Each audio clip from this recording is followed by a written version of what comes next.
magandang umaga sa ating lahat, lalo na sa ating mga top performing offices. Congratulations po ulit sa inyong lahat.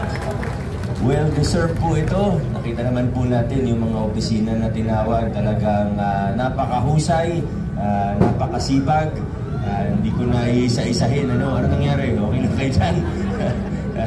Hindi ko na isa-isahin yung mga opisina, pero lahat naman talagang napakaraming accomplishments.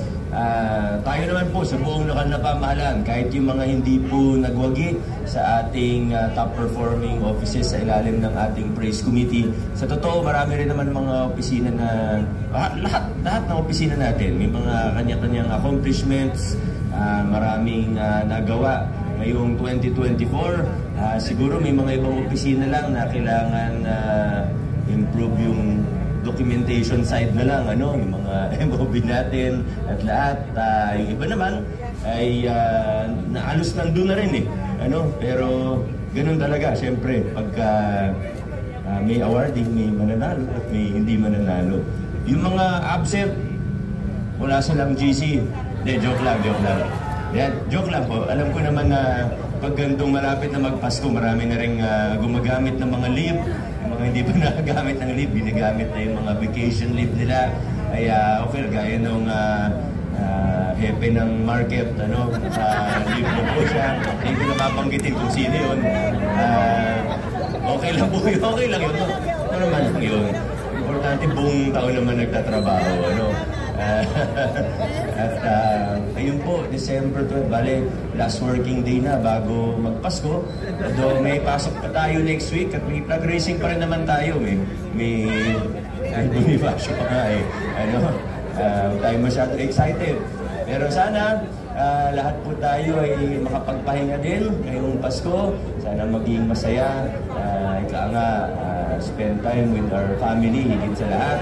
At enjoy din po tayo ngayong Pasko. Talagang many things to be grateful for ngayong 2024. Tayo sa lokal na pamahalaan kasama mga national government agencies natin, masasabi natin na 2024, marami tayong naging achievement, marami tayong naging accomplishment,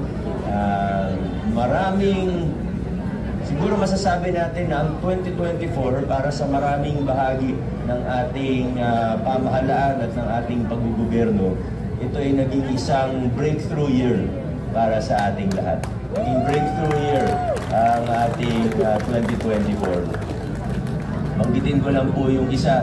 Although siguro sa lahat ng opisina, meron tayo mga breakthrough, sa mga office natin na related sa finance, daming improvement. Yung sa OGS na lang po, sa totoo lang, very challenging year. Ang daming pagsubok, pero sa gitna ng lahat ng pagsubok, talagang makikita natin, bumilis sa mga proseso, umayos ang mga bagay-bagay, kaya talagang congratulations. Pero yung babanggitin ko po, dahil related po ito sa ating lahat, sabi nga nila, ang lifeblood ng isang organisasyon ay ang human resources.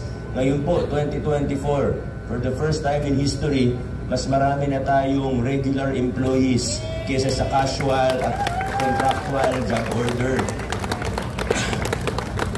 Baka bilang lang sa kamay, o hindi ko alam, baka tayo lang ang lokal na pamahalaan na ganun. Kaya sana po ay bilang mga empleyado, maraming gustong maging empleyado ng pamahalaan. Gaya ng lagi kong pinapaalala sa mga sumasalang sa personnel selection board natin, sana huwag nating baliwalain. Don't take for granted itong pagkakataon na magtrabaho tayo at maglingkod tayo sa ating bayan. Talagang pangalagaan natin siya. I-value natin yung pagkakataon na ito dahil tao nagpapasweldo sa atin. Kaya let's end the year strong. Let's start the new year even stronger. At sigurado po kung breakthrough year ang 2024, 2025 ay magiging mas maganda pa para sa ating lahat at para sa buong user. Muli po sa ating lahat, Merry Christmas and a Happy New Year. Enjoy na po tayo.